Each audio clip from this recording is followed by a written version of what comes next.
Guys, welcome back to my channel. So ഇന്നൊരു craft video ആണ്. ഞാൻ കുറേ നാളുകൾക്ക് ശേഷമാണ് ക്രാഫ്റ്റ് വീഡിയോ ഇടുന്നത്. ആക്ച്വലി ഞാൻ എൻ്റെ ചാനൽ സ്റ്റാർട്ട് ചെയ്തത് ക്രാഫ്റ്റ് വീഡിയോ വെച്ചിട്ടാണ് കേട്ടോ. ഓക്കെ, അപ്പോൾ നമുക്ക് വീഡിയോയിലോട്ട് കിടക്കാം. ഞാൻ ഇന്നിവിടെ ഉണ്ടാക്കുന്ന ഒരു പേപ്പർ ക്രാഫ്റ്റാണ്. ലൈക്ക് നമുക്ക് ഗിഫ്റ്റൊക്കെ കൊടുക്കാൻ വേണ്ടിയിട്ട് പറ്റിയിട്ടുള്ള ഒരു സിമ്പിളായിട്ടുള്ള ഐറ്റമാണ്. അപ്പോൾ ഞാൻ ഇവിടെ ആദ്യം തന്നെ എടുത്തിരിക്കുന്നത് A4 ഷീറ്റാണ്. ഇത് A4 ഷീറ്റിൻ്റെ കളർ പേപ്പേഴ്സാണ്.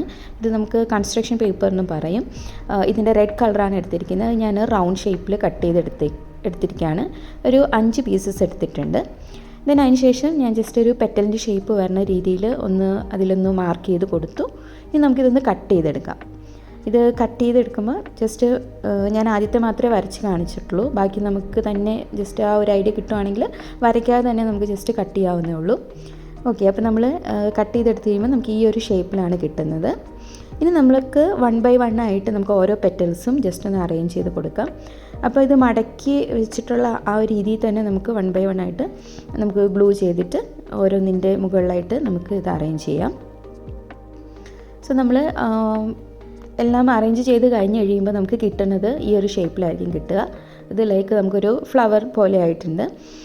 ഓക്കെ, അപ്പോൾ ഞാൻ ഓൾറെഡി ഇതിപ്പോൾ നമ്മൾ റെഡാണ് ഉണ്ടാക്കിയല്ലേ. അപ്പോൾ ഇതിൻ്റെ തന്നെ നമ്മൾ വേറെ ഷെയ്ഡ്സ് നമ്മൾ ഓൾറെഡി ഉണ്ടാക്കിയിട്ടുണ്ട്. സോ ടോട്ടൽ നമ്മൾ 7 ഫ്ലവേഴ്സ് നമ്മൾ റെഡിയാക്കി എടുത്തിട്ടുണ്ട്. ഇതിന് ശേഷം ഞാൻ അഗെയിൻ നമ്മുടെ ഈ സെയിം ഷീറ്റ് വെച്ചിട്ട് തന്നെ പേപ്പർ വെച്ചിട്ട് തന്നെ ഞാനൊരു സ്റ്റെമ്മും 2 ലീഫും വരുന്ന രീതിയിൽ കട്ട് ചെയ്തെടുത്തിട്ടുണ്ട്. ഇനി ഇതിലോട്ട് നമുക്ക് നമ്മൾ ഉണ്ടാക്കി വെച്ചിരിക്കുന്ന ഫ്ലവേഴ്സ് ഒന്ന് അറേഞ്ച് ചെയ്തെടുക്കാം.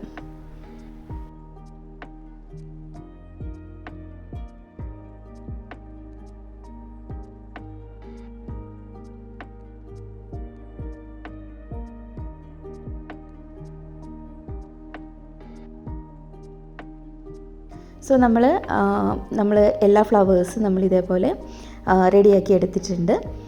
ഇനി നമുക്ക് ഈ ഫ്ലവേഴ്സ് എല്ലാം കൂടി നമുക്കൊന്ന് ഹോൾഡ് ചെയ്ത് വെക്കാൻ വേണ്ടിയിട്ടുള്ള ഒരു ലെറ്റർ ബോക്സ് പോലെ അല്ലെങ്കിൽ ഒരു ലെറ്റർ കവർ പോലെ ഒരു ഇതാണ് നമ്മൾ റെഡിയാക്കി എടുക്കാൻ പോകുന്നത്. അപ്പോൾ അതിന് വേണ്ടിയിട്ട് ഞാനൊരു എഗെയിൻ നമ്മുടെ സെയിം ഷീറ്റ് തന്നെ എടുത്തു. അത് നമ്മളൊന്ന് സ്ക്വയർ ഷേപ്പിൽ കട്ട് ചെയ്തെടുത്തിട്ടുണ്ട് കേട്ടോ. അപ്പോൾ ഇതിൻ്റെ ലെങ്ത് കാര്യങ്ങളൊക്കെ നമുക്ക് ഇഷ്ടമുള്ള രീതിയിൽ എടുക്കാം. നമ്മൾ എത്ര ഫ്ലവേഴ്സ് എടുക്കുന്നു അതിനെ ഡിപ്പെൻഡ് ചെയ്തിട്ട് നമുക്ക് ലെങ്ത് കാര്യങ്ങളൊക്കെ ഈ ലെറ്റർ ബോക്സിൻ്റെയും ആ രീതിയിൽ തന്നെ എടുക്കാം. അപ്പോൾ ഞാൻ സ്ക്വയർ ഷേപ്പിൽ കട്ട് ചെയ്തെടുത്തു. എന്നിട്ടൊന്ന് ഡയഗണലി നമ്മളൊന്ന് മടക്കി ഫോൾഡ് ചെയ്തു. അതിനുശേഷം ഈ 2 എൻഡും കൂടി ഒന്ന് ജോയിൻ ചെയ്തു. എഗെയിൻ നമ്മൾ അതായത് ഇപ്പം 2 ലെഫ്റ്റ് സൈഡിൽ നിന്നും റൈറ്റ് സൈഡിൽ നിന്നും നമ്മൾ ജോയിൻ ചെയ്തു. അതിനൊപ്പം തന്നെ നമ്മൾ എന്ത് ചെയ്തു, താഴെ പോർഷനിൽ നിന്ന് വരുന്ന ആ ഒരു എൻഡും കൂടി നമ്മൾ നേരെ മുകളിലോട്ട് ഫോൾഡ് ചെയ്ത് വെച്ചു. ഓക്കെ, അപ്പോൾ നമുക്ക് ഈ ഒരു ഷേപ്പിൽ കിട്ടി. ദെൻ അതിന് ശേഷം ഞാൻ അഗെയിൻ ഒരു റെഡ് പേപ്പർ എടുത്തിട്ടുണ്ട്. അത് നമ്മളൊന്ന് ഫോൾഡ് ചെയ്തിട്ട് ഒരു ഹാർട്ട് ഷേപ്പിൽ കട്ട് ചെയ്തെടുക്കുകയാണ്. അപ്പോൾ ഇത് നിങ്ങൾക്ക് വേണമെങ്കിൽ വരയ്ക്കാം കേട്ടോ. വരച്ചിട്ട് വേണമെങ്കിൽ കട്ട് ചെയ്യാം. ഇല്ലെങ്കിൽ നമ്മൾ ജസ്റ്റ് ഇങ്ങനെ നമുക്കൊരു അറിയാമായിരിക്കുമല്ലോ, ജസ്റ്റ് ഒരു ഐഡിയ വെച്ചിട്ട് നമുക്ക് ജസ്റ്റ് ഒന്ന് കട്ട് ചെയ്ത് ഇങ്ങനെ എടുക്കുവാണെങ്കിൽ തന്നെ നമുക്കൊരു ഹാർട്ട് ഷേപ്പ് കിട്ടും. വരയ്ക്കേണ്ട ആവശ്യമില്ല, വരയ്ക്കുന്നതിലും എളുപ്പമായിരിക്കും ഇങ്ങനെ ഒന്ന് ഫോൾഡ് ചെയ്തിട്ട് നമുക്ക് കട്ട് ചെയ്തെടുക്കുകയാണെങ്കിൽ. ദെൻ അതിന് ശേഷം ഞാൻ ഒരു സ്ട്രിങ് എടുത്തിട്ടുണ്ട്. അത് വെച്ചിട്ട് ജസ്റ്റ് ഇങ്ങനെ ഒരു ബോ പോലെ ഒന്ന് സെറ്റ് ചെയ്തു. എന്നിട്ട് അതവിടെ ഇതാക്കി വെച്ചിട്ടുണ്ട്. ഇപ്പം നിങ്ങൾക്ക് ഇങ്ങനത്തെ ബോ കാര്യങ്ങൾ ഇല്ലയെന്നുണ്ടെങ്കിൽ നമുക്ക് റിബൺ ആണെങ്കിൽ യൂസ് ചെയ്യാം. സാറ്റൻ റിബൺ കാര്യങ്ങൾ യൂസ് ചെയ്യാം. അതിന് ശേഷം ഞാൻ ജസ്റ്റ് ഒന്ന് ഡോട്ട് ഇട്ട് കൊടുത്തിട്ടുണ്ട് കേട്ടോ. നമ്മൾ ലെറ്റർ ബോക്സിൻ്റെ അല്ലെങ്കിൽ ലെറ്റർ കവറിൻ്റെ ഒരു അപ്പിയറൻസിന് വേണ്ടിയിട്ട് സൈഡിൽ കൂടി ജസ്റ്റ് പെൻ വെച്ചിട്ട് മാർക്ക് ചെയ്തിട്ടുണ്ട്.